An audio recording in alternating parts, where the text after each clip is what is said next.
नमस्कार, मैं रुचि, आप देख रहे हैं आज की खबर। ईरान इजराइल जंग के बीच बड़ा अपडेट।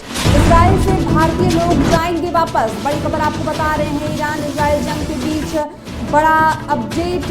इजराइल से भारतीय लोग जाएंगे वापस। रेस्क्यू के लिए भारत चलाएगा ऑपरेशन। 22 जून से शुरू होगी स्पेशल फ्लाइट सेवा। जी हां, बता दें कि इजराइल से भारतीय लोग अपने देश वापस जाएंगे।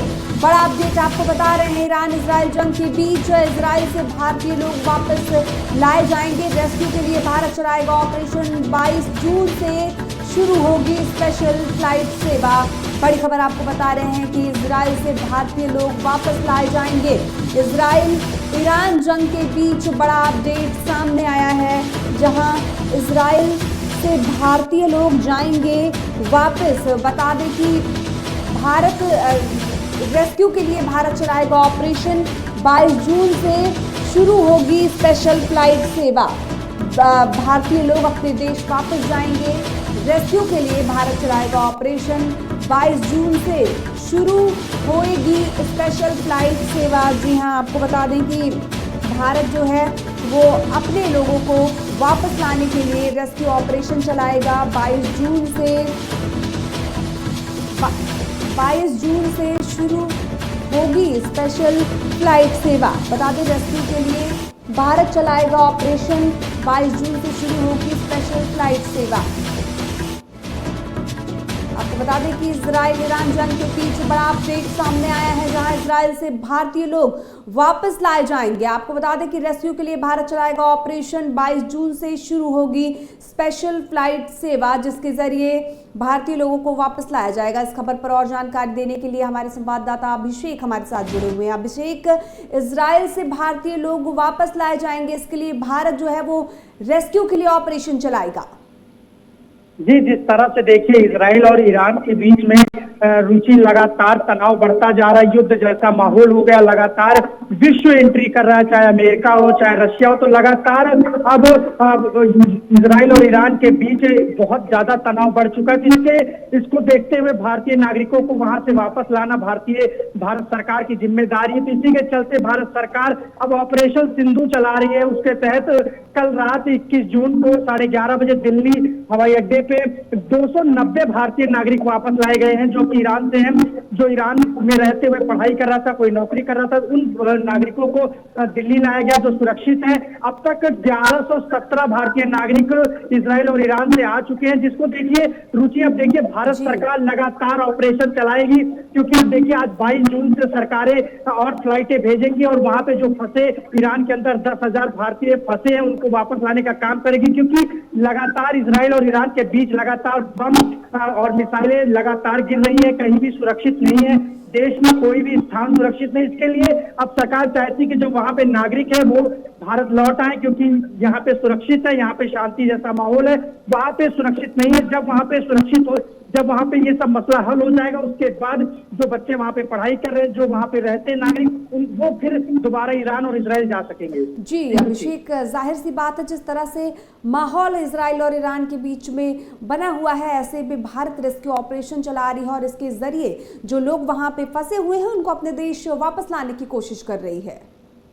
जी, जाहिर सी बात है कि इजराइल और ईरान के बीच जिस तरह से तनाव है रुचि, अब इसके लिए भारतीय नागरिकों को वहां छोड़ देना या उनकी जिम्मेदारी न लेना कहीं ना कहीं भारत सरकार की कमजोरी दिखाता, और जो यहाँ के नागरिक है उनका भरोसा उठ जाता भारत सरकार से। इसको लेकर अब भारत सरकार उन लोगों का भरोसा जीतना चाहती। जिस तरह से चाहे यूक्रेन और रशिया के बीच जब युद्ध हुआ था, तो जब वहां पे भारतीय नागरिक फंसे तो उनको भारत सरकार वापस लाई थी। तो इस तरह का काम लगातार भारत सरकार कर रही है कि वहां पे जो अगर दो देशों के बीच में युद्ध जैसा माहौल होता है, तो वहां पे जो भारतीय नागरिक फंसे होते हैं उनको भारत सरकार लाएगी। और ये भारत सरकार की पहली प्राथमिकता है, नागरिकों की जिम्मेदारी सुरक्षा देना ये पहली प्राथमिकता। तो इसके लिए भारत सरकार इसी पहल पे चल रही है। पहले नागरिकों को सुरक्षित अपने देश लाएगी ताकि वो सुरक्षित रहें। उसके बाद जब ये माहौल शांत होता है तो लोग अपने अपने जो पढ़ाई करते हैं, जो वहां पे बिजनेस करते हैं, जो वहां पे रहते हैं, वो दोबारा देश लौट सकेंगे, ईरान और इजराइल। जी अभिषेक, इस खबर पर आपकी जानकारी के लिए बहुत बहुत धन्यवाद। बता दें, ईरान इजराइल जंग के बीच बड़ा अपडेट सामने आया है, जहां इजराइल से भारतीय लोग वापस लाए जाएंगे। रेस्क्यू के लिए भारत चलाएगा चलाएगा ऑपरेशन। 22 जून से शुरू होगी स्पेशल फ्लाइट सेवा। आपको बता दें कि जिस तरह से स्थिति बनी हुई है ईरान और इजराइल के बीच में, ऐसे में जो भारतीय लोग वहां पर फंसे हुए हैं उनको लाने के लिए भारत सरकार जो है वो लगातार रेस्क्यू कर रही है। इस सिलसिले में बड़ा अपडेट सामने आया है। इजराइल से भारतीय लोग वापस लाए जाएंगे। रेस्क्यू के लिए भारत चलाएगा ऑपरेशन। अगली खबर का रुख करते हैं। डीएनए टेस्ट से 247 पीड़ितों की पहचान। बड़ी खबर आपको बता रहे हैं। डीएनए टेस्ट से 247 पीड़ितों की पहचान। 232 शव परिजनों को सौंपे गए। शनिवार को अधिकारियों ने दी जानकारी। अब तक 247 शवों की पहचान डीएनए टेस्ट के जरिए हो चुकी है और उनमें से 232 शव परिजनों को सौंपे जा चुके हैं। आपको बता दें कि अहमदाबाद प्लेन क्रैश में लगभग 242 लोग उस प्लेन में सवार थे, जिसमें 241 लोगों की मौत हो गई थी हादसे में, जिनमें आपको बता दें कि अब तक 247 शवों की पहचान हो चुकी है और 232 शव जो हैं वो उनके परिजनों को सौंप दिया गया है। डीएनए टेस्ट से 247 पीड़ितों की पहचान हो गई है। 232 शव परिजनों को सौंपे गए हैं। शनिवार को अधिकारियों ने जानकारी दी कि अब तक 247 शवों की पहचान डीएनए टेस्ट के जरिए हो चुकी है और उनमें से 232 शव परिजनों को सौंप दिए गए हैं। इस खबर पर और जानकारी के लिए हमारे संवाददाता अभिषेक हमारे साथ जुड़े हुए हैं। अभिषेक, अहमदाबाद हादसे में डीएनए टेस्ट से 247 पीड़ितों की पहचान की जा चुकी है, वहीं 232 शव परिजनों को सौंप दिए गए हैं।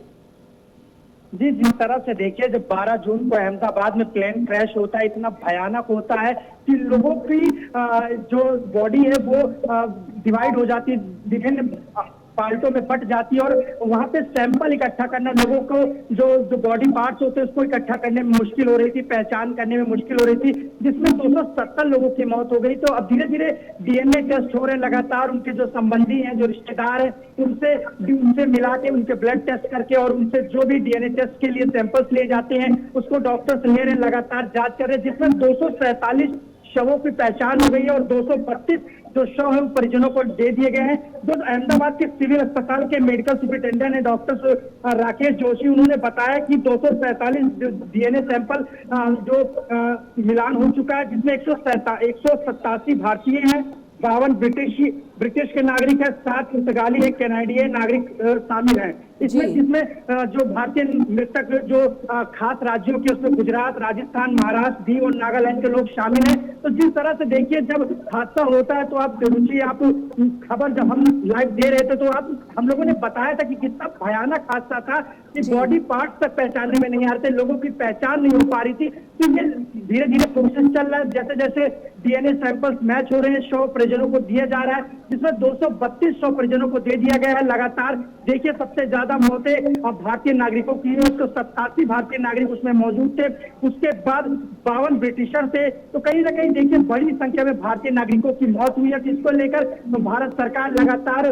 जांच का विषय, जिसमें अब देखिए कल ही आई है कि भारतीय जो एयर इंडिया के 3 अधिकारी थे उनको नौकरी से निकाल दिया गया कहीं ना कहीं। तो ये जांच का विषय है और जांच इस पे लगातार चल रही। भारत सरकार इस पे पुरजोर तरीके से पूरा कठोर कदम उठाएगी। जो इस हमले में जिस तरह से ये जांच का विषय होगा, उसको भारत सरकार पूरा एक एक कदम से कदम मिला के चलेगी। जी रुचि। जी अभिषेक, जानकारी के लिए आपका धन्यवाद। बता दें डीएनए टेस्ट से 247 पीड़ितों की पहचान, 232 शव परिजनों को सौंपे गए। शनिवार को अधिकारियों ने जानकारी दी। अब तक 247 शवों की पहचान डीएनए टेस्ट के जरिए हो चुकी है और अब उनमें से 232 शव जो है वो परिजनों को सौंप दिए गए हैं। आपको बता दें कि इस हादसे के बाद बेहद बुरी स्थिति हो गई थी शवों की, जिसके बाद डीएनए सैंपलिंग की गई और इसमें 247 शवों की पहचान हो गई और 232 शव परिजनों को सौंप दिए गए हैं। आपको बता दें कि डीएनए टेस्ट से 247 पीड़ितों की पहचान हुई है।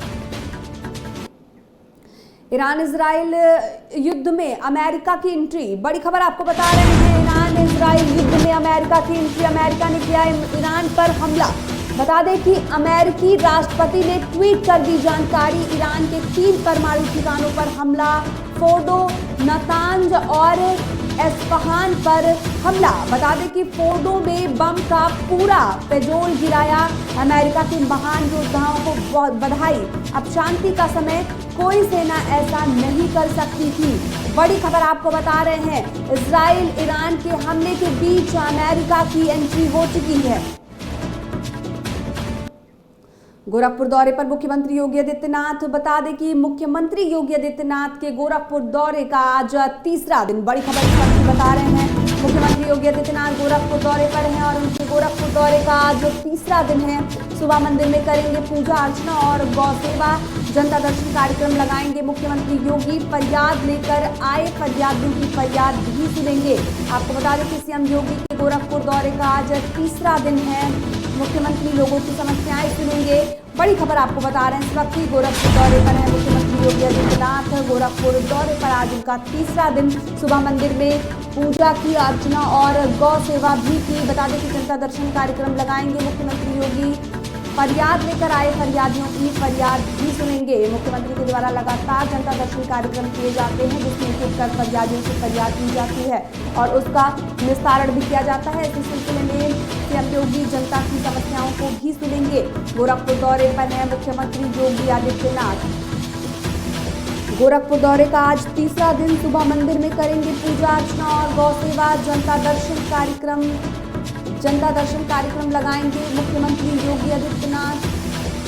फरियाद लेकर आए फरियादियों की फरियाद भी सुनेंगे। बता दें गोरखपुर दौरे पर है मुख्यमंत्री योगी आदित्यनाथ, लगाएंगे जनता दर्शन कार्यक्रम। लखनऊ समाजवादी पार्टी की प्रेस वार्ता। आज बड़ी खबर आपको बता रहे हैं, समाजवादी पार्टी की आज प्रेस वार्ता। सपा प्रमुख अखिलेश यादव करेंगे प्रेस वार्ता। दोपहर 1:30 बजे सपा कार्यालय लखनऊ में आयोजन। बड़ी खबर आपको बता रहे हैं, समाजवादी पार्टी की प्रेस वार्ता। आज सपा प्रमुख अखिलेश यादव प्रेस वार्ता करेंगे। 1:30 बजे प्रेस वार्ता करेंगे। इस प्रेस वार्ता के दौरान तमाम अहम मुद्दों पर चर्चा कर सकते हैं अखिलेश यादव। बड़ी खबर आपको बता रहे हैं, समाजवादी पार्टी की प्रेस वार्ता। आज सपा प्रमुख अखिलेश यादव करेंगे प्रेस वार्ता। दोपहर 1:30 बजे सपा कार्यालय लखनऊ में होगा। गरीबों के राशन पर अधिकारियों का डाका। बड़ी खबर आपको बता रहे हैं इस वक्त की अमेठी से, जहां गरीबों के राशन पर अधिकारियों का डाका। गेहूं के बोरियों में निकले नमक और मिट्टी। 50 किलो की बोरियों में निकले 10-10 किलो नमक और मिट्टी। 3 दिन पहले गरीबों को बांटने के लिए कोटेदारों के यहां पहुंचा था गेहूं। डीएसओ ने डिप्टी आरएमओ को दिए बोरियों को मंगवाने का आदेश। कोटेदारों में वीडियो बनाकर सोशल मीडिया पर वायरल कर दिया है। बड़ी खबर आपको इस वक्त की बता रहे हैं अमेठी से, जहां गरीबों के राशन पर अधिकारियों का डाका। इस खबर पर और जानकारी के लिए हमारे संवाददाता वीरेंद्र तिवारी हमारे साथ जुड़ चुके हैं। वीरेंद्र जी, गरीबों के राशन पर अधिकारियों का डाका, एक वीडियो भी सोशल मीडिया पर वायरल हुआ है जिसमें गेहूं के बोरियों में नमक निकले हैं।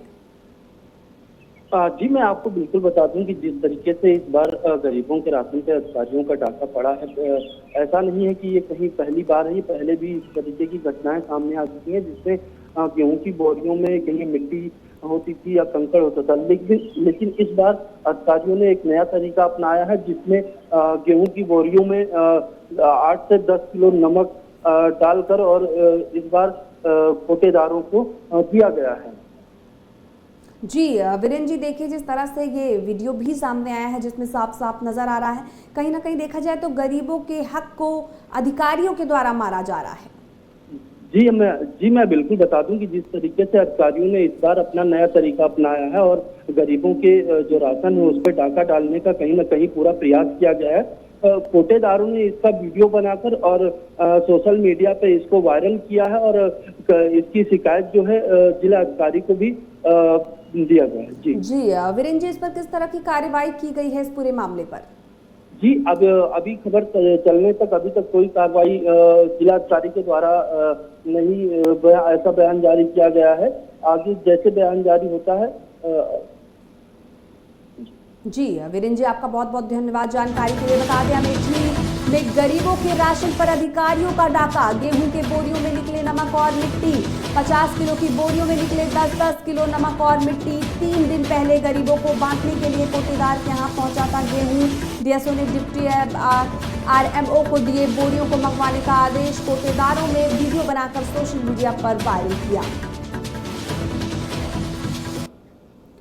मेरठ व्यापार मंडल अध्यक्ष को बदमाशों ने गोली मारी। बड़ी खबर आपको बता रहे हैं, मेरठ व्यापार मंडल अध्यक्ष को बदमाशों ने गोली मारी।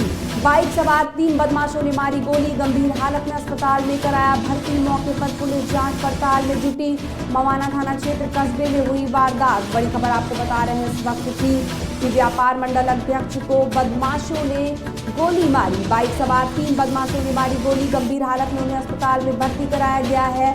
पुलिस जांच पड़ताल में जुटी हुई है। मवाना थाना क्षेत्र के कस्बे में हुई ये वारदात। बता दें कि पूरी वारदात मवाना थाना क्षेत्र कस्बे में हुई है, जहां पर गोली मार दी गई है मेरठ व्यापार मंडल अध्यक्ष को।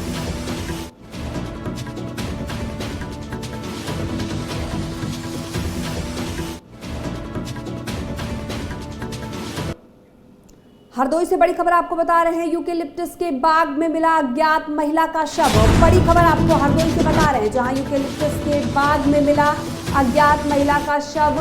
अज्ञात महिला का शव मिलने से मचा हड़कंप। सूचना पाकर मौके पर पहुंचे SP Neeraj Singh Jadaun forensic team ने मौके पर पहुंचकर एकत्रित किए साक्ष्य। शव की शिनाख्त न होने पर मोर्चरी भेजा गया। बेनीगंज कोतवाली क्षेत्र के छोटी ढाकिया गांव के पास का मामला। ग्रामीण हत्या कर शव फेंके जाने की आशंका जता रहे हैं। बड़ी खबर आपको इस वक्त की बता रहे हैं, यूकेलिप्टस के बाग में मिला एक अज्ञात महिला का शव। जी हां, आपको बता दें कि शव मिलने से पूरे इलाके में हड़कंप मच गया है। ये बड़ी खबर हम आपको हरदोई से बता रहे हैं, जहां यूकेलिप्टस के बाग में मिला अज्ञात महिला का शव। अज्ञात महिला का शव मिलने से मचा हड़कंप। सूचना पाकर मौके पर पहुंचे SP Neeraj Singh Jadaun forensic team ने मौके पर पहुंचकर एकत्रित किए साक्ष्य। बता दें कि शव की शिनाख्त न होने पर उसे मोर्चरी में भेजा गया। बेनीगंज कोतवाली क्षेत्र के छोटी ढकिया गांव के पास का ये पूरा मामला है। ग्रामीण हत्या कर शव फेंके जाने की आशंका जता रहे हैं। सूचना पाकर मौके पर पहुंचे एसपी, आपको बता दें कि इसके साथ ही फॉरेंसिक टीम ने मौके पर पहुंचकर साक्ष्य एकत्रित किए हैं। एक अज्ञात महिला का शव यूकेलिप्टस के बाग में मिला है। शव मिलने के बाद लोगों में हड़कंप मच गया है। मौका पाकर पहुंचे मौके पर एसपी नीरज सिंह जादौन। बता दें फॉरेंसिक टीम ने मौके पर पहुंचकर साक्ष्य एकत्रित किए। शव की शिनाख्त न होने पर मोर्चरी भेजा गया। थाना बेनीगंज अंतर्गत गांव छोटी ढकिया के पास यूकेलिप्टस के बाग में एक अज्ञात महिला का शव मिला है। शव को कब्जे में लेकर मोर्चरी भेज दिया गया है। उच्च अधिकारियों द्वारा घटनास्थल का निरीक्षण किया गया है। मौके पर फॉरेंसिक टीम को बुलाकर भौतिक प्रदर्श इकट्ठे किए गए हैं।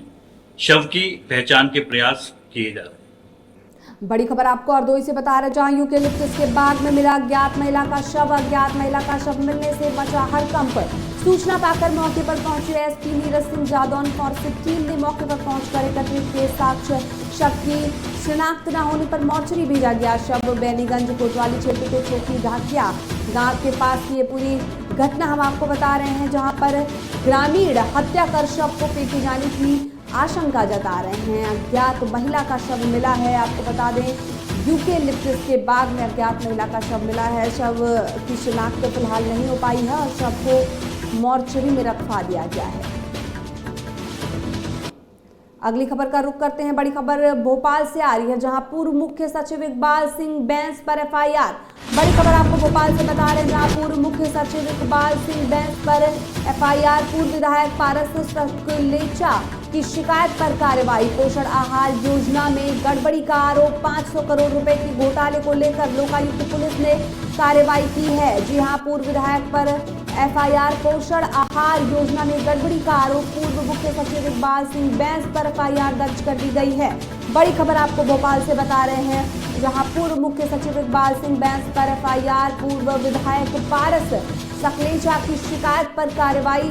पोषण आहार योजना में गड़बड़ी का आरोप। 500 करोड़ रुपए के घोटाले को लेकर लोकायुक्त पुलिस ने कार्रवाई की है।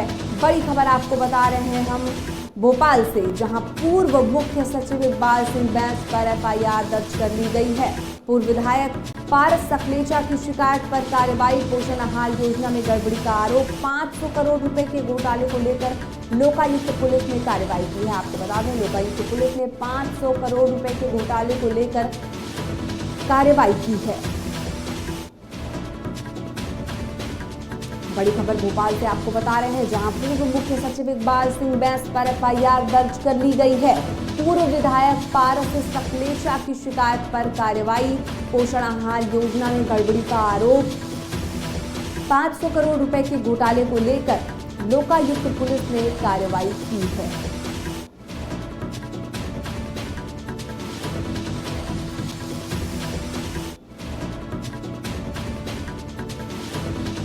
आपको बता दें कि पूर्व विधायक की शिकायत पर यह एफआईआर दर्ज की गई है। भोपाल से बड़ी खबर आपको बता रहे हैं, जहां मुख्य सचिव इकबाल सिंह बैंस पर एफआईआर दर्ज कर ली गई है। पूर्व विधायक पारस सकलेचा की शिकायत पर कार्रवाई। पोषण आहार योजना में गड़बड़ी का आरोप। 500 करोड़ के घोटाले को लेकर लोकायुक्त पुलिस ने की कार्रवाई।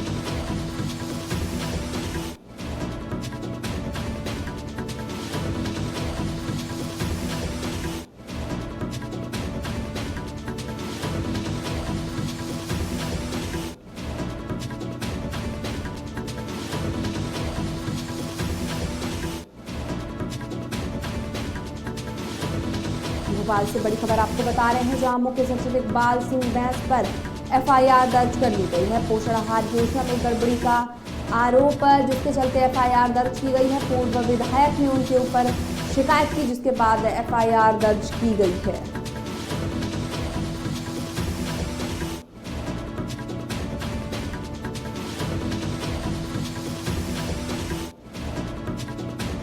भोपाल से बड़ी खबर आपको बता रहे हैं, जहां मुख्य सचिव इकबाल सिंह बैंस पर एफआईआर दर्ज कर दी गई है। पूर्व विधायक पारस सकलेचा की शिकायत पर कार्रवाई। पोषण आहार योजना में गड़बड़ी का आरोप। 500 करोड़ रुपए के घोटाले को लेकर लोकायुक्त पुलिस ने कार्रवाई की है। पूर्व मुख्य सचिव इकबाल सिंह बैंस पर आपको बता दें कि एफआईआर दर्ज कर ली गई है। पूर्व विधायक की शिकायत पर एफआईआर दर्ज की गई है। भोपाल से बड़ी खबर, एमपी के सभी जिलों में बारिश का अलर्ट। 6 जिलों में ऑरेंज, 49 में येलो अलर्ट। रीवा संभाग में गिर सकता है 8 इंच पानी। भोपाल, इंदौर में भी बारिश की संभावना। पिछले 24 घंटे में 30 से अधिक जिलों में बारिश हुई।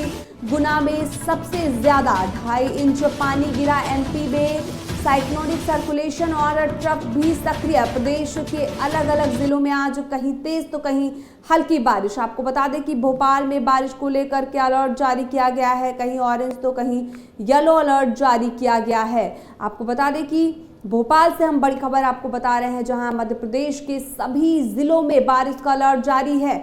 6 जिलों में ऑरेंज, 49 में येलो अलर्ट। रीवा संभाग में गिर सकता है 8 इंच पानी। बता दें कि इंदौर में भी बारिश की संभावना। पिछले 24 घंटे में 30 से अधिक जिलों में बारिश हुई। गुना में सबसे ज्यादा। इस खबर पर और जानकारी देने के लिए हमारे संवाददाता संजय शर्मा हमारे साथ जुड़ चुके हैं। संजय जी, मध्य प्रदेश के सभी जिलों में बारिश का अलर्ट जारी किया गया है। 6 जिलों में ऑरेंज, 49 में येलो अलर्ट जारी किया गया है। जी, मैं बताना चाहूंगा, मध्य प्रदेश के पिछले सभी जिलों में मानसून सक्रिय हो गए हैं। पिछले 24 घंटे में 30 से अधिक जिलों में बारिश हुई है। तो आज रविवार को प्रदेश के सभी जिलों में बारिश का अलर्ट बताया गया है, जिसमें बता दें कि ग्वालियर, मुरैना, श्योपुर, शिवपुरी, पन्ना आदि भारी बारिश की ऑरेंज अलर्ट किया गया है। 24 से 8 इंच तक पानी गिर सकता है। भिंड, दतिया, गुना, अशोकनगर, निवाड़ी, टीकमपुर, छतरपुर, सागर, दमोह, सतना, रीवा, महूगंज में भारी बारिश का अलर्ट है। और भोपाल, इंदौर, उज्जैन, जबलपुर समेत अन्य जिलों में आंधी और बारिश के साथ में आंधी और बारिश तेज हो सकती है। जी, एमपी में देखा जाए तो संजय जी, बारिश के कारण साइक्लोनिक सर्कुलेशन और ट्रफ भी सक्रिय हो गया है। हाँ, मैं बता रहा हूँ, जैसे बताना चाहूंगा, दरअसल प्रदेश के ऊपर से एक और प्रेशर गुजर रहा है, जिसमें वहीं पश्चिमी हिस्से में टर्क की एक्टिविटी के दोनों उनके सिस्टम स्ट्रांग होने की इस वजह से पूर्वी उत्तर हिस्से में अति बारिश या भारी बारिश का अलर्ट है। इसके अलावा एक साइक्लोनिक सर्कुलेशन और टर्क की भी सक्रिय है। वो जो प्रदेश के कई तेज कई हल्की बारिश का अनुमान है। प्रदेश के 5 शहरों के अधिकतम तापमान की बात करें तो शनिवार को ग्वालियर का अधिकतम तापमान ज्यादा दर्ज किया गया था, यहाँ पारा 33 डिग्री दर्ज हुआ था। इसके अलावा भोपाल का अधिकतम तापमान 32.4 डिग्री टेम्परेचर हुआ था। जिसके बाद उज्जैन की बात करें तो उज्जैन में 31.5 डिग्री, जबलपुर की बात करें तो 31.3 डिग्री और इंदौर की बात करें तो 28.2 डिग्री सेल्सियस दर्ज हुआ था। जिसके बाद में कहीं ना कहीं मानसून जो है सक्रिय हो गया है और उसके कहीं अधिक बारिश तो कहीं तेज बारिश का अनुमान है। जी संजय जी, आपका बहुत बहुत धन्यवाद खबर की जानकारी के लिए। बता दें भोपाल मध्य प्रदेश के सभी जिलों में बारिश का अलर्ट, 6 जिलों में ऑरेंज, 49 में येलो अलर्ट। रीवा संभाग में गिर सकता है 8 इंच पानी। भोपाल इंदौर में भी बारिश की संभावना। पिछले 24 घंटे में 30 से अधिक जिलों में बारिश हुई। गुना में सबसे ज्यादा 2.5 इंच पानी गिरा। एमपी में साइक्लोनिक सर्कुलेशन और ट्रफ भी सक्रिय। प्रदेश के अलग अलग जिलों में आज कहीं तेज तो कहीं हल्की बारिश। उन्नाव से बड़ी खबर आपको बता रहे हैं, लोगों की जान के साथ हो रहा है खिलवाड़। जी हाँ, खाद्य विभाग के अधिकारी अपनी जेब भरने के लिए लोगों की जान के साथ खिलवाड़ कर रहे हैं। राजस्थानी बाटी चोखा में युवक के थाल में निकला कॉकरोच। आधी प्लेट खा चुके युवक ने जब देखा तो उसे उल्टियां शुरू हो गई। आनंद फानंद में युवक ने जिला अस्पताल में इलाज कराया। लगभग 4 घंटे बाद युवक की हालत सामान्य हुई। युवक ने इसकी शिकायत मुख्यमंत्री पोर्टल पर की। मामला सदर कोतवाली के मोती नगर शॉप का है, जहां एक फेमस राजस्थानी बाटी चोखा में आपको बता दें कि कॉकरोच निकला है। युवक की थाली में कॉकरोच निकला। जब युवक ने इसे देखा तो उसे उल्टियां होना शुरू हो गई हैं। देखा जाए तो लोगों की जान के साथ खिलवाड़ हो रहा है।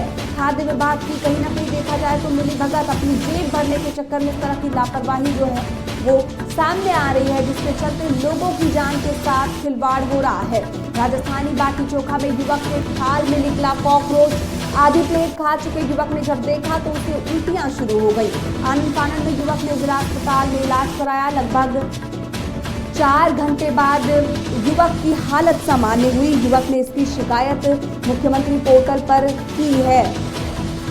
आपको बता दें कि देखा जाए तो लोगों की जान के साथ खिलवाड़ हो रहा है। राजस्थानी चोखा बाटी में युवक के थाल में कॉकरोच निकला है।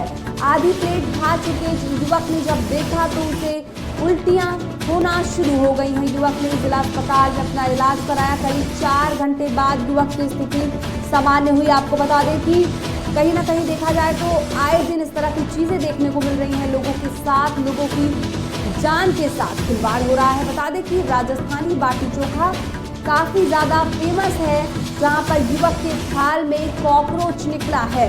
आपको बता दें कि युवक आधी थाल खा चुका था और उसे जब देखा तो उसे उल्टियां होना शुरू हो गई। लोगों की जान के साथ खिलवाड़ किया जा रहा है। युवक ने इसकी शिकायत की है।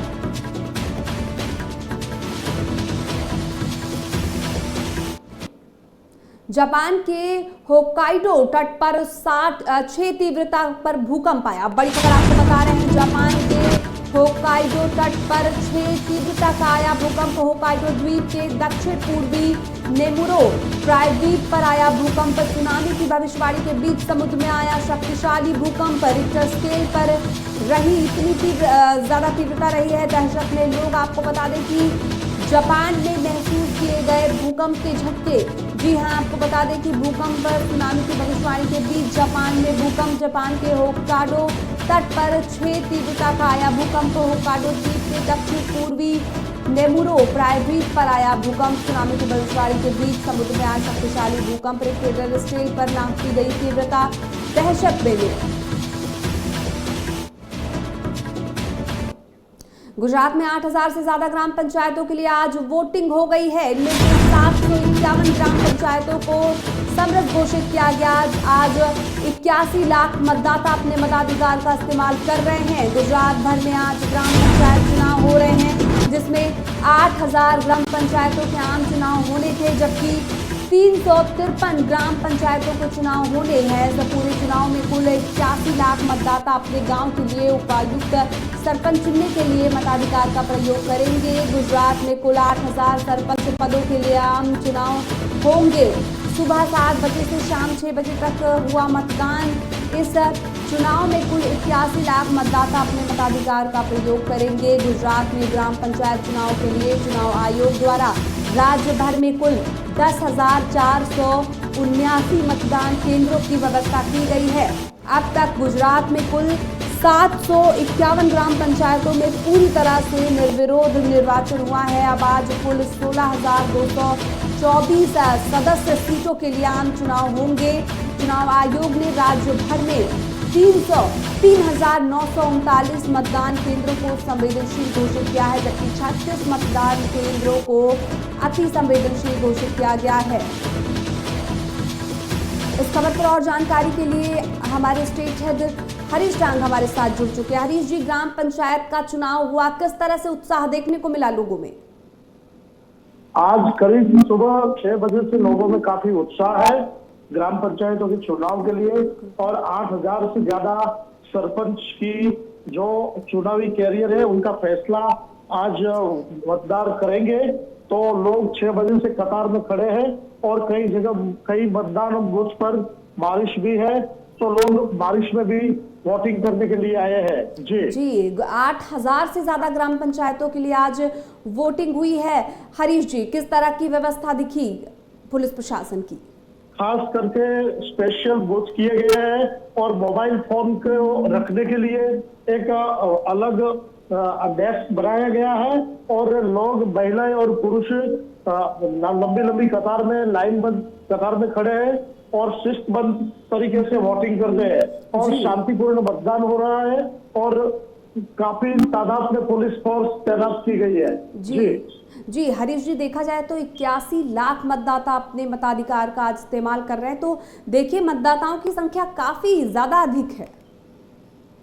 जी, खास करके 8-10 लाख से ज्यादा मतदार अपना मताधिकार का आज उपयोग करेंगे, और कई 300 से ज्यादा संवेदनशील बूथ भी देखे गए हैं, और 100 से ज्यादा अति संवेदनशील बूथ भी नजर आए हैं। तो आज ये मतदाता फैसला करेंगे कि भाई कई सरपंच अपने भावी का फैसला आज सिद्ध हो जाएगा मतदान पेटियों में। जी हरीश जी, आपका बहुत बहुत धन्यवाद जानकारी के लिए। बता दें, गुजरात में 8,000 से ज्यादा ग्राम पंचायतों के लिए आज वोटिंग हो गई है। इनमें से 751 ग्राम पंचायतों को समरस घोषित किया गया है, और आज 81 लाख मतदाता अपने मताधिकार का इस्तेमाल कर रहे हैं। गुजरात भर में आज ग्राम पंचायत चुनाव हो रहे हैं।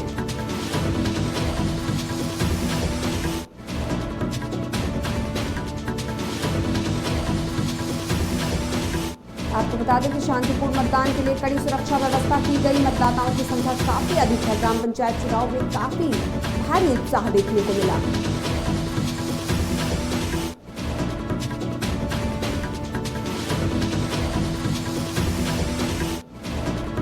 बता दें 81 लाख मतदाताओं आज अपने मतदान का प्रयोग कर रहे हैं।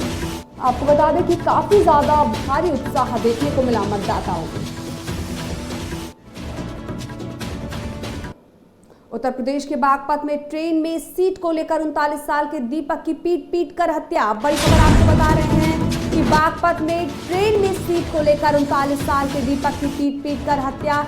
दिल्ली से लौट रहे थे, घर अकेले थे, भीड़ में लात, दूसरे बेल्ट और धारदार हथियारों से हमला कर मार डाला।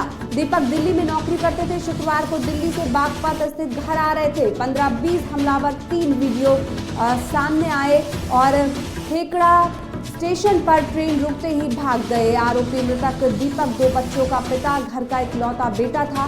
परिवार बोला सिर्फ इसलिए मारा क्योंकि अकेला था। पुलिस ने 4 संदिग्धों को हिरासत में लिया। राहुल बाबा गैंग का पर शक। क्या आम आदमी की जान अब ट्रेन में भी महफूज नहीं है? जिस तरह से ये तस्वीरें आप देख रहे हैं कि किस तरह से एक निहत्थे युवक को सीट के लिए किस तरह से बुरी तरह से मारा गया है, इसका वीडियो भी सामने आया है। पीट कर 39 साल के युवक की हत्या कर दी गई महज एक सीट के लिए। आप देख सकते हैं, तस्वीरें आपको हम दिखा रहे हैं। आप देखिए कि कितनी बुरी तरह से भीड़ उस पर हमले कर रही है। लात, घूंसे, बेल्ट और धारदार हथियार से उसे पीटा गया, जिससे उसकी हत्या हो गई है। बागपत में ट्रेन में सीट को लेकर 39 साल के दीपक की पीट कर हत्या। तस्वीरें हम आपको लगातार दिखा रहे हैं। आप देख सकते हैं कि महज एक सीट के लिए कितनी बुरी तरह से एक 39 साल के दीपक की पिटाई की गई है, जिससे उसकी हत्या हो गई है। 2 बच्चों का पिता और परिवार का इकलौता बेटा था दीपक। भीड़ ने लात, घूंसे, बेल्ट और धारदार हथियार से हमला कर उसे मार डाला। दीपक दिल्ली में नौकरी करते थे। शुक्रवार को दिल्ली से बागपत स्थित घर आ रहे थे। 15-20 हमलावर, 3 वीडियो सामने आए। ठेकड़ा स्टेशन पर ट्रेन रुकते ही भाग गए आरोपी। मृतक दीपक 2 बच्चों का पिता, घर का इकलौता बेटा था। परिवार बोला सिर्फ इसलिए मारा क्योंकि वो अकेला था। पुलिस ने 4 संदिग्धों को हिरासत में लिया है। राहुल बाबा गैंग पर शक। क्या आम आदमी की जान अब ट्रेन में महफूज नहीं है? क्योंकि तस्वीरें हम आपको दिखा रहे हैं। आप देखिए कि किस तरह से पीट कर हत्या की जा रही है, किस तरह से एक अकेले आदमी को, निहत्थे आदमी को कितनी बुरी तरह से पीटा गया है। परिवार का कहना है कि उसे इसलिए मार डाला क्योंकि वो अकेला था। जी हाँ, आपने देखा, हमने आपको तस्वीरें दिखाई कि कितनी बुरी तरीके से भीड़ उस पर हमला कर रही है। लात, घूंसों, बेल्ट, धारदार हथियार से उस पर हमला किया गया है। काफ़ी ज़्यादा उसकी पिटाई की गई है महज इसलिए क्योंकि एक सीट को लेकर ये पूरा विवाद हुआ। 39 साल के दीपक की पीट कर हत्या। दिल्ली से लौट रहे थे घर, अकेले थे। भीड़ ने लात, घूंसे, बेल्ट और धारदार हथियारों से हमला कर मार डाला। दीपक दिल्ली में नौकरी करते थे। शुक्रवार को दिल्ली से बागपत स्थित अपने घर आ रहे थे। बता दें कि 15-20 हमलावरों, 3 वीडियो सामने आए। ठेकड़ा स्टेशन पर ट्रेन रुकते ही भाग गए आरोपी। आपको बता दें कि इस पूरी घटना का वीडियो सामने आया। इस खबर पर और जानकारी देने के लिए हमारे संवाददाता अभिषेक यादव हमारे साथ जुड़ चुके हैं। अभिषेक, एक वीडियो सामने आया है जिसमें महज एक सीट के लिए एक 39 साल के व्यक्ति की पीट कर हत्या कर दी गई है। अभिषेक, जो वीडियो सामने आया है उसमें साफ नजर आ रहा है कि एक निहत्थे आदमी पर भीड़ किस तरह से हावी होती हुई नजर आ रही है। जी देखिए, ये जो मृतक है दीपक यादव, इसका नाम है। ये खेड़ा कस्बे का निवासी था। बागपत जिले का खेड़ा कस्बे का निवासी था। ये अपनी रोजमर्रा जिंदगी के लिए दिल्ली में नौकरी करता था। भागीरथ पैलेस में वहां नौकरी करता था और वो डेली पैसेंजर ट्रेन से अप डाउन करता था। इसी बीच में इन दोनों, जब दीपक की कुछ समय पहले राहुल बाबा गैंग का जो वहां पे राहुल बाबा गैंग है, वहां उससे लड़ाई होती है। उसके बाद जब कल वो ट्रेन में सफर कर रहा था, उसके बाद राहुल बाबा गैंग के कुछ गुंडे वहां पे आते हैं और एक मामूली सीट को लेकर उसको बेल्ट, डंडे और घूंसे से मार के उसकी जान निकाल देते हैं। तो कहीं ना कहीं देखिए, एक सीट को लेकर जो विवाद इतना बड़ा हो गया, एक सीट को लेकर किसी की जान चली गई, किसी का बेटा चला गया, किसी का पिता चला गया। कहीं ना कहीं अब देखिए, जिस तरह से यूपी के अंदर जीरो टॉलरेंस की नीति है, कि जिस तरह से योगी आदित्यनाथ का लगातार से जो इनकाउंटर को लेकर वो लगातार अपराधियों के खिलाफ इनकाउंटर चलाते रहे, तो कहीं ना कहीं अपराधी अभी भी बेखौफ है। जिस तरह से दीपक यादव की हत्या कर दी जाती है, ट्रेन के अंदर उसको मार के अधमरा कर दिया जाता है, उसके बाद स्टेशन जब उसको डॉक्टरों के पास ले जाता है तो उसे मृत घोषित कर दिया जाता है। जिस तरह से देखिए रुचि कि यूपी के अंदर अभी तक तो ये देखने को मिल रहा था कि अपराधियों का इनकाउंटर जरूर हो जाता है। जिस तरह से अपराध होता है, चाहे हम लखनऊ की बात कर ले, चाहे और जो बाकी जिले हैं, जिस तरह से अपराधियों का इनकाउंटर हुआ, जीरो टॉलरेंस की नीति उत्तर प्रदेश के अंदर चल रही है, उसके बाद ये घटना होती। कहीं ना कहीं अपराधियों के अंदर अभी भी अपराध को, जिस तरह से वो बेखौफ होकर अपराध कर रहे हैं, ट्रेन के अंदर भीड़ के अंदर एक सीट को लेकर एक आदमी की हत्या कर दे रहे, कहीं ना कहीं ये दुखदाई है। जिस तरह से उस पिता का बेटा गया, रो के बुरा हाल है, कहीं ना कहीं ये दिखा रहा है कि अपराधी बेखौफ है। और इस मामले को लेकर बागपत पुलिस पूरी सक्रिय हो गई और जीआरपी के जो पुलिस है, जो आरपीएफ के रेलवे पुलिस प्रोटेक्शन फोर्स है, उसको ये मामला दे दिया गया और अपराधियों के खिलाफ सख्त से सख्त कार्रवाई होगी। इस तरह का आश्वासन बागपत पुलिस और जीआरपीएफ की तरफ से दिया जा रहा है। जी अभिषेक, साफ तौर पर वीडियो में देखा जा सकता है महिलाओं और पुरुषों के द्वारा उस पर हमला किया जा रहा है। कहीं ना कहीं रेल प्रशासन पर भी सवाल उठता है कि क्या एक अकेला आदमी ट्रेन में सुरक्षित नहीं है। यही बात उसके परिजनों ने भी कही है कि वो अकेला था, इस वजह से उसकी हत्या कर दी गई। जी, जिस तरह से देखिए, दीपक यादव का जो राहुल बाबा गैंग है, उससे कुछ समय पहले झगड़ा हुआ था, जिसके बाद वो अकेले का मौका पाकर उसको ट्रेन के अंदर सीट का एक बहाना लेकर उसके बाद उससे लड़ाई करते हैं। उसको इतना मार देते लाठी डंडे भूसे से बेल्ट से, तो कहीं ना कहीं उसकी जान चली जाती है। तो ये अब देखिए यात्रियों की सुरक्षा पे सवाल जाहिर सी बात उठेगा। यात्रियों जो ट्रेन में डेली अप डाउन करते हैं अपनी रोजमर्रा की जिंदगी के लिए, दिल्ली आसपास के इलाके जो मेरठ है, मुरादाबाद है, आसपास के इलाके के जो आदमी है वो लगातार दिल्ली जाते हैं, दिल्ली से आते हैं, तो कहीं ना कहीं यात्रियों के अंदर एक डर भी हो गया कि जिस तरह से एक गैंग आता है और एक सीट को लेकर पीट कर हत्या कर देता है, तो कहीं ना कहीं यात्रियों की सुरक्षा को लेकर अब एक चिंता का विषय है। और इस तरह का बागपत पुलिस पूरी तरीके से सक्रिय है और इस जल्द से जल्द जो अपराध में शामिल थे उनको गिरफ्तार करने का काम बागपत पुलिस और RPF railway protection police force करेगी। जी अभिषेक, इस खबर पर जानकारी देने के लिए आपका बहुत बहुत धन्यवाद। बता दें उत्तर प्रदेश में बागपत में ट्रेन में सीट को लेकर 39 साल के दीपक की पीट कर हत्या कर दी गई। दिल्ली से लौट रहे थे घर, अकेले थे दीपक। आपको बता दें कि भीड़ में लात भूसे से, धारदार हथियार से, बेल्ट से उसे पीट कर मार डाला। दीपक दिल्ली में नौकरी करते थे। शुक्रवार को दिल्ली से बागपत स्थित घर जा रहे थे, इस दौरान उनके ऊपर हमला किया गया है। आपको बता दें कि मृतक 2 बच्चों का पिता, घर का इकलौता बेटा था। परिवार बोला सिर्फ इसलिए मारा क्योंकि वो अकेला था। फिलहाल पुलिस ने 4 संदिग्धों को हिरासत में ले लिया है। मॉर्निंग ब्रेकिंग्स में फिलहाल बस इतना ही। ऐसी और तमाम खबरों के लिए देखते रहिए आज की खबर।